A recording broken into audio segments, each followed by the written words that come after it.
கட்சியுடைய நிர்வாக குழு அதில் நியமிக்கப்பட்டு அந்த அறிவிப்புகள் நேற்று வந்தது. முதல் நிர்வாக குழு கூட்டம் இன்று நடைபெற்றது. எங்களுடைய பொதுச் செயலாளர் அண்ணன் ஆனந்த் அவர்கள் தலைமையிலும் இந்த முதல் நிர்வாக குழு கூட்டம் நடைபெற்றது. அடுத்து வர்ற பணிகள் குறித்து, அடுத்து கட்சி பணிகள் குறித்து, அடுத்து வர தேர்தல் பணிகள் குறித்தும் மற்ற இதர நிகழ்வுகள் குறித்தும் எங்களுடைய இது கோர் கமிட்டி இன்டர்னல் கட்சியுடைய உள்ள இருக்கிற மூத்த நிர்வாகிகள் கொண்ட ஒரு நிர்வாகிகள் குழு. ஸோ அடுத்த கட்ட கட்சி பணிகள் குறித்தும் உள்ள அடுத்து வர தேர்தல் குறித்தும் மற்ற பணிகள் குறித்தும் விவாதிக்கப்பட்டது. இது கட்சியுடைய கோர் கமிட்டி வெளியில ஒரு பொதுவான ஒரு நிகழ்ச்சியோ இல்ல நிர்வாக நிகழ்ச்சியோ இல்ல. கட்சியோட கோர் கமிட்டி உள்ள பல விஷயங்கள் விவாதிக்கப்படும். பட் அது எதுவும் வெளியில சொல்லக்கூடிய நாங்கள் தகவல் பரிமாற வேண்டிய விஷயம் இல்லை. பட் இது சம்பந்தப்பட்ட ஏதாவது ஒரு அறிவிப்புகள்னா அது அடுத்தடுத்த நிகழ்ச்சியில் சம்பந்தப்பட்டது வரும். பட் இது கட்சியோட நிர்வாகிகள் முதல் கூட்டம் நிர்வாகிகள் கூட்டம் நடைபெற்றது. மீண்டும் தேர்தல் பிரச்சாரம் ஏதாவது நடத்துவதற்கான அந்த திட்டங்கள் தீட்டப்பட்டிருக்கா அல்லது மக்களை சந்திப்பதற்கு தாவேக தலைவர் விஜய் சந்திப்பதற்கு எந்த மாதிரியான முன்னெடுப்பு இல்ல? போன வாரமே நான் இதை சொல்லியிருந்தோம். என்னன்னா கடந்த வாரமே ஹைகோர்ட்ல எங்க சார்பா தாக்கல் செய்யப்பட்ட மனுவில் அதுல மென்ஷன் பண்ணியிருந்தோம். என்னன்னா எங்களுடைய தலைவரின் பிரச்சாரத்திற்காக எங்களுக்கு அனுமதி இன்னமும் எஸ்ஓபி காமன் எஸ்ஓபி டிஃபைன் பண்ணாம இருக்கு. எங்களுக்கான அனுமதி வேண்டும் சொல்லி அதன் அடிப்படையில தான் 10 நாள் அவகாசம் கொடுக்கப்பட்டிருக்குது. கண்டிப்பாக அடுத்த எஸ்ஓபி டிஃபைன் பண்ணி வந்த பிறகு கண்டிப்பா எங்களுடைய பயண திட்டங்கள் தலைவருடைய பிரச்சார திட்டங்கள் கண்டிப்பா கரூர் நேரடியாக செல்லாதது குறித்து பல்வேறு விமர்சனங்கள் இருந்தது. நேற்று தலைவர் சந்திச்சிருக்காங்க. எதற்காக செல்லல இந்த மாதிரியான இல்ல நம்ம எல்லா கட்டத்திலும் நீங்க பாத்திருப்பீங்க. ஒவ்வொரு இடத்துலயும் எங்களுக்கான என்னென்ன தடைகள் என்னென்ன பிரச்சனைகள் இருக்குன்னு நீங்க எல்லாருக்கும் தெரியும். நாங்கள் முதல் நாளே கண்டிப்பாக மக்களை சந்திக்க நானும் என்னுடைய பொதுச் செயலாளர் அனைவரும் அங்கே கரூருக்கு வெளியிலே காத்திருந்தோம். ஆனால் அதற்கான அனுமதி எங்களுக்கு கரூர் ஊருக்குள்ள செல்ல அனுமதிக்கப்படவில்லை. அதில் கிட்டத்தட்ட 2:30 மணி 3 மணி வரைக்கும் நாங்கள் உச்சநீதிமன்றத்தில் தெளிவாக தாக்கல் செய்யப்பட்டிருக்கோம். 2:30 3 மணி வரைக்கும் நாங்கள் காத்திருந்தோம். அதற்கு பின்னர் எங்களுக்கு வந்த தகவலின் அடிப்படையில் அனைத்து ரோடுகளும் தடை செய்யப்பட்டது. உள்ளே யாரும் அவ்வளவு சீக்கிரம் போக முடியாது. எந்த கொடி கட்டிய வண்டி, அதாவது தமிழக வெற்றி கழகம் கொடி கட்டிய எந்த வண்டியும் வாகனமும் காவல்துறை உள்ளே அனுமதிக்கவில்லை. அனைத்து நிர்வாகிகளும் தாக்கப்பட்டார்கள். அனைவரும் தாக்கப்பட்டு வெளியேற்றப்பட்டார்கள். அதான் ஆக்சுவலா சொல்லணும்னா அனைத்து நிர்வாகிகளையும் அங்கிருந்த நிர்வாகிகள் அனைவரும் தாக்கப்பட்டு வெளியேற்றப்பட்டார்கள். அதற்கு பின்னால் கிட்டத்தட்ட 2:30 மணி அளவில் எங்களுக்கு முதல்வர் எல்லாரும் நீங்க அந்த நிகழ்வு எல்லாம் நீங்க பாத்திருப்பீங்க. நடந்த நாடகங்கள் எல்லாம் நீங்க பாத்திருப்பீங்க. ஒவ்வொரு நாடகத்தையும் பாத்திருப்பீங்க, ஒவ்வொரு இடத்தையும் பார்த்திருப்பீங்க. எத்தனை அமைச்சர்கள் உடனே நாடகம் நடத்துகிறார்கள். எங்களுக்கு அந்த இடத்துல உள்ள போறதுக்கான அனுமதியும் வழங்கப்படவில்லை. அதற்கு பின்னர் தான் போஸ்ட்மார்ட்டம் உடனே கம்ப்ளீட் பண்ணிட்டாங்க அப்படின்னு தகவல் வந்தவுடன் கண்டிப்பாக இது அடுத்த கட்டமாக எங்களுக்கு இங்கே எந்த இடத்திலும் நீதி கிடைக்காது. ஏனால் எங்களுடைய முதல் குற்றச்சாட்டு காவல்துறை மீது. ஏன்னா எங்களுக்கு எங்கேயும் நீதி கிடைக்காது, உயர்நீதிமன்றத்தை தான் நாட வேண்டும் என்று உடனடியாக சென்னை உயர்நீதிமன்றத்தில் அன்னைக்கு நீங்க இதே பத்திரிகையாளர்கிட்ட நான் சொன்னோம், நீதிமன்றத்தில் தான் முறையிட முடியும், நாங்கள் கண்டிப்பாக முறையிட்டோம். அதுக்கு அடுத்து நடந்த நிகழ்வுகளையும் பார்த்திருப்பீங்க. இவர்கள் எல்லாம் என்ன நினைச்சார்களோ அது கண்டிப்பாக நடக்காது. இவர்கள் எல்லாம் கட்சியை முடக்கணும் இல்ல எல்லாத்தையும் முடக்கணும்னு நினைச்சாங்க, அது கண்டிப்பாக நடக்காது. மக்கள் கண்டிப்பாக எங்களுடைய தலைவர் மீது முழு நம்பிக்கை வைத்திருக்கிறார்கள், 100% நம்பிக்கை வைத்திருக்கிறார்கள். இந்த மொத்த இன்சிடென்ட் எப்படி நடந்ததுன்னு மக்கள் அனைவருக்கும் தெரியும். இதுல ஒன்றும் நாங்கள் சொல்றதுக்கு ஒன்றும் இல்லை. எங்களுக்கான ஒரே துக்கம் 41 பேர் எங்களுடைய சொந்தங்கள், எங்களுடைய உறவுகள், எங்களுடைய சகோதரர்கள், எங்களுடைய சகோதரிகள், குழந்தைகள் பலியானது மட்டும்தான் மிகப்பெரிய துக்கம். அது கண்டிப்பாக எந்த காலகட்டத்திலும் அது மீள முடியாத துக்கம். மற்றபடி இதுல யாருக்கும் எந்த நெருக்கடியும் கிடையாது. யாரும் எங்களை நெருக்கடியும் கொடுக்க முடியாது. அதற்கெல்லாம் பயந்து யாரும் இங்க இல்லை. ஒரே ஒரு விஷயம், இந்த 41 பேருடைய மரணம் மட்டும்தான் எங்களுக்கு கடுமையாக பாதிக்குது. மற்றபடி இதுல எந்த விஷயத்திலும் எந்த இடத்திலும் எந்த ஒரு நொடியிலும் யாருக்கும் இந்த தொய்வும் இல்லை. நாங்கள் கண்டிப்பாக இதை விட பெரிய நெருக்கடியெல்லாம் எதிர்கொள்ள நம்ம மனதிடத்துல தான் இருக்கோம். ஆனா ஒண்ணு இந்த 41 பேருடைய உயிரிழப்பு மட்டும்தான் எங்களுக்கு. நீங்க காத்திருந்து அனுமதி கிடைக்கலன்னு சொல்றீங்க. உங்களுடைய வாகனத்தை போலீசார் தடுத்து உங்களை அனுமதிக்கலையா, இல்ல நீங்க போலீஸ் கிட்ட பெர்மிஷன் கேட்டீங்களா போறதுக்கு? இல்ல அது நான் உச்சநீதிமன்றத்துல சொல்லியிருக்கோம். நான் என்னன்னா இதோட இந்த கரூர் சம்பந்தப்பட்ட நீங்க எதுவும் இதுக்கு மேலேயே நம்ம பேச வேண்டாம். ஏன்னா நிறைய விஷயங்கள் நாங்கள் கண்டிப்பாக இதை தொடர்ந்து சிபிஐ இடத்துல எங்கள்கிட்ட என்னென்ன ஆதாரங்கள் இருக்கிறதோ கொடுப்போம், எல்லாமே கொடுப்போம். நேற்று வந்தவர்கள் நிறைய பேர் பேசியிருக்காங்க, அந்த வீடியோ நிறைய பத்திரிகைகள் எடுத்து போட்டிருக்கீங்க. என்ன நடந்ததுன்ற உண்மை எல்லாருக்கும் தெரியப்பட வேண்டதான் எங்களுடைய விருப்பம். இதுல எந்த விதத்திலும் எந்த தொய்வும் எந்த இடத்துலயும் இல்ல. ஒன்னே ஒண்ணு அந்த 41 பேர் உயிரிழந்தது மட்டும்தான், எந்த இதுவும் கிடையாது. அடுத்த கட்டத்திற்கு நாங்கள் நோக்கி நகர் இல்ல, அது சம்பந்தப்பட்ட அறிவிப்புகள் கருத்துக்கள் இல்ல, அது சம்பந்தப்பட்ட அறிவிப்புகள் எங்களுடைய விரைவில் வரும். கட்சி கூட்டத்துக்கான அழைப்பு வந்திருக்காங்க. இதுவரைக்கும் எங்களுக்கு அழைப்புகள் வரவில்லை. நன்றி. ஏன்னா முதல் கூட்டம் நிர்வாக கூட்டம் நடைபெற்றிருக்குது, அதுதான் பத்திரிகை சந்திச்சோம்.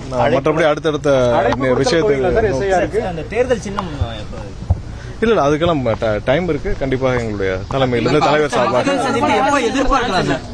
இல்ல மக்கள் சந்திப்பு சார்பாக உயர்நீதிமன்றத்தில் அந்த எஸ்ஓபி டிஃபைன் பண்ணி வந்த பிறகுதான், ஏன்னா அதுக்கப்புறம் தான் அனுமதி கொடுக்கணும், ரோட் ஷோக்கு அனுமதி கொடுக்கணும் உயர்நீதிமன்றத்திலே அந்த மென்ஷன் பண்ணியிருக்காங்க. பட் மற்ற பொலிட்டிக்கல் நிகழ்வுகளுக்கு அனுமதி கொடுக்கலாம்னு சொல்லியிருக்காங்க.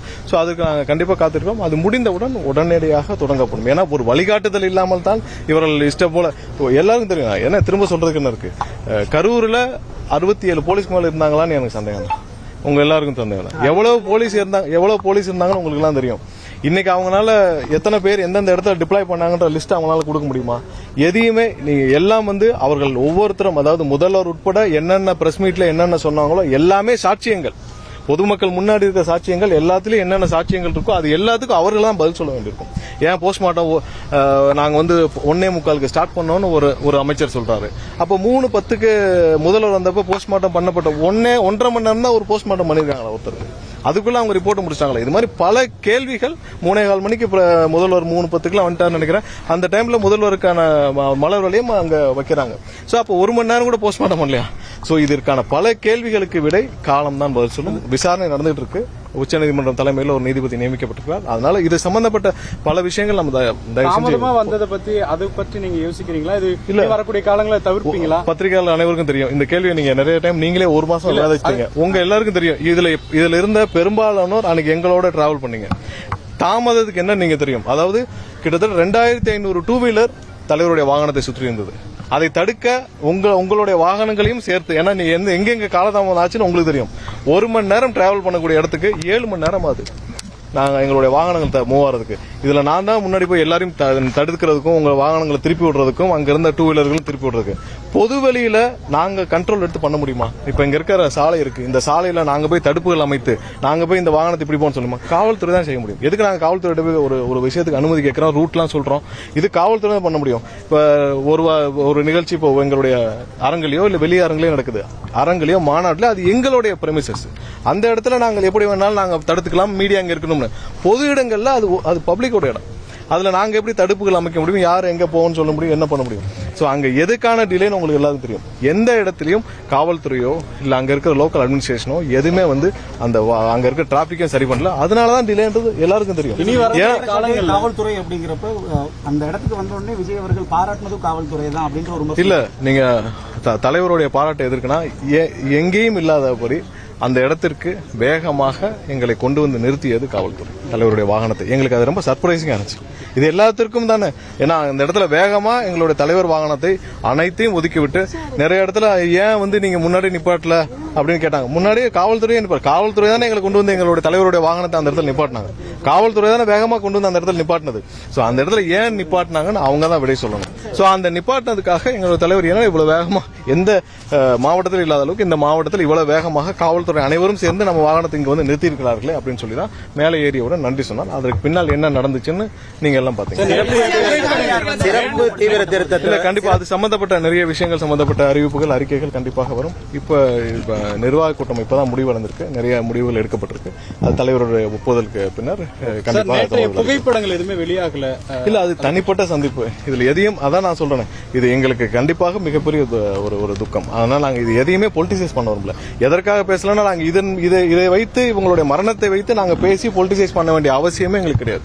ஏன்னா மக்கள் இப்போ வரைக்கும் 41 பேரும் எங்களோட இருக்கிறாங்க. அதனால நாங்க அனைத்து மக்கள் இருக்காங்க. அவங்களுடைய மரணங்களை வைத்து நாங்க பேசியோ பொலிட்டிசைஸ் பண்ணியோ பண்ண வேண்டிய அவசியமே கிடையாது. மக்கள் எங்களோட இருக்காங்க. அதனால 100% இதை சம்பந்தப்பட்ட அனுப்பிச்சிருக்காங்க, அந்த நிதியை திருப்பி இல்ல அனுப்பிச்சிருக்காங்க. அது நாங்க அதுல உள்ள அவங்களுடைய குடும்பத்திற்குள்ள ஒரு சில பிரச்சனைகள் இருக்குது. அதனால வந்து கவர்மெண்டே அவங்களுடைய குடும்பத்துல வேற ஒருத்தருக்கு தான் பணம் அமைச்சிருக்காங்க. அது சம்பந்தப்பட்டதை நீங்களே போய் கேட்டுக்கலாம். இல்ல பொதுச் செயலாளர் தலைமையில் நடந்த கூட்டம். இதோட முடிவுகள் அனைத்தும் எங்களுடைய தலைவருக்கு போகும். தலைவருடைய அனுமதி பெற்ற பேரில் என்னென்ன அறிக்கைகள் எப்படி பண்ணணும் இருக்கும். கண்டிப்பாக அடுத்தடுத்த அறிவிப்புகள் வரும். நன்றி. 2000 வாகனம் வந்துச்சு, 2 வீலர்ஸ் வந்துச்சுன்னு சொன்னீங்க. அதே மாதிரி முன்னாள் அமைச்சர் செந்தில் பாலாஜி பேசும்போது இது வந்து கட்டுப்படுத்த முடியாத கூட்டம், இது கட்டுப்பாடற்ற கூட்டம் அப்படின்னு சொன்னாங்க. அதுக்கு இல்ல இதுல எதை வச்சு அப்படி சொல்றாருன்னு தெரியல. அதாவது இது என்ன கட்டுப்பாடற்ற குற்றம், கட்டுப்படுத்த முடியாத குற்றம்? காவல்துறை எதுக்கு இருக்காங்க? அப்ப காவல்துறையினால கட்டுப்படுத்த முடியாதுன்னு அவர் ஒத்துக்கிறாரா? எவ்வளவு காவல்துறை அங்க டிப்ளாய் பண்ணியிருந்தாங்க? எதுக்காக லத்தி சார்ஜ் பண்ணாங்க? லத்தி சார்ஜோட செய்திகள் முதல்ல பல பத்திரிகைகள் வந்துச்சு. அதற்கப்புறம் அந்த செய்தி ஒரு துளி அளவுல எங்கேயும் வரல. லத்தி சார்ஜோட செய்தி வந்து முதல்ல நேஷனல் மீடியாலயும் வந்துச்சு, இங்க இருக்கிற பல மீடியாக்கள் உடனே வந்துச்சு. எங்கேயாவது ஒரு அமைதியான கூட்டத்தின் மேல லத்தி சார்ஜ் நடந்திருக்கா? லத்தி சார்ஜை பத்தி வந்துச்சுல்ல, ஏன் லத்தி சார்ஜ் பண்ணணும்? ஒரு அமைதியான இருக்க கூட்டம், பெண்களும் குழந்தைகள் இருக்கிற இடத்துல எதுக்கு லத்தி சார்ஜ் பண்ணணும்? அது சம்பந்தமா ஹியூமன் ரைட்ஸ்ல கம்ப்ளைண்ட் பண்ணிருக்கோம், ஹியூமன் ரைட்ஸ்லயும் அனுப்பிச்சிருக்கோம். இது எல்லாத்திற்குமான விடை கண்டிப்பாக விசாரணை முடிவு.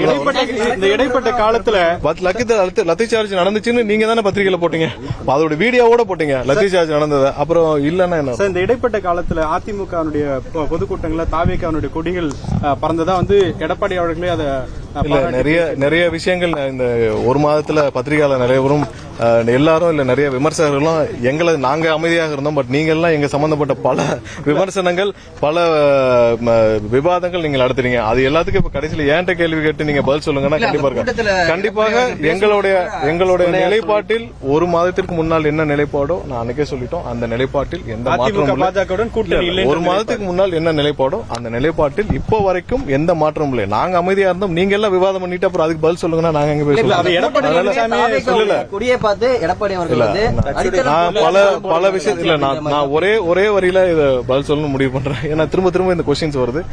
ஒரு மாசத்துக்கு முன்னால் என்ன நிலைப்பாடோ அந்த நிலைப்பாட்டில் எங்கள் கட்சியில் எந்த மாற்றமும் இல்லை என்பது கண்டிப்பா தெரிவிக்கிறோம். உங்களை கடுமையா விமர்சனம் செஞ்சிருந்தாங்க இந்த ஒரு மாசம். உங்களுடைய விளக்கம் எதுவும் அதை பற்றி?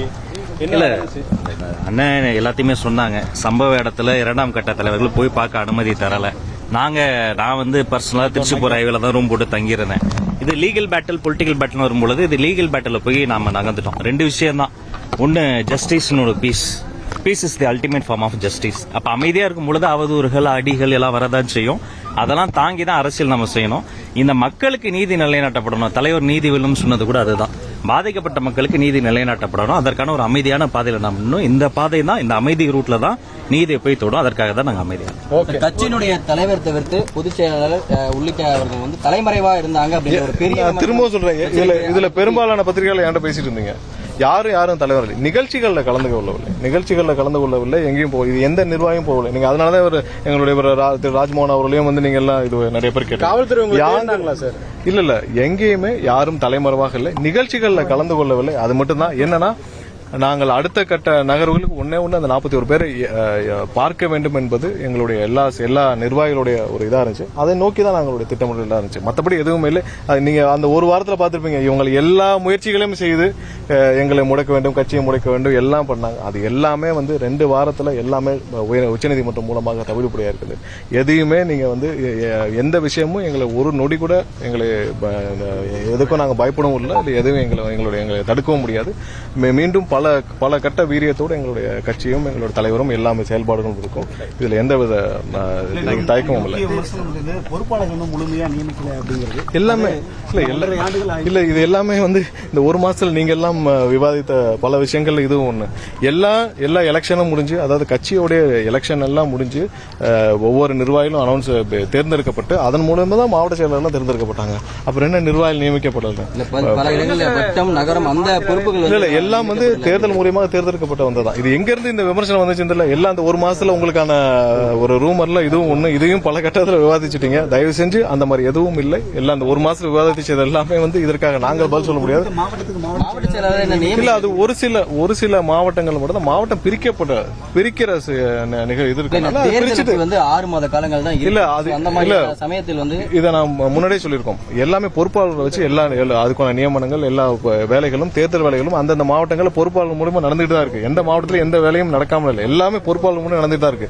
என்ன மாவட்டம் பிரிக்கிறதுனால ஒரு சில மாவட்டங்கள் அப்படி இருக்கு, எல்லா இடத்துலயும் இருக்கிறதா ஒரு சில மாவட்டங்கள் இருக்கு. அதுவும் விரைவில் எங்களுடைய பொதுச்செயலாளர்கள் அறிவிப்பு இருக்கு. நன்றி. இந்த யோகத்துக்கெல்லாம் சொல்ல முடியாதுங்க, அதெல்லாம் இல்ல. கண்டிப்பாக மக்கள் சந்திப்பு எங்களுடைய தலைவர் எப்பயும் போல இருக்கும். நன்றி.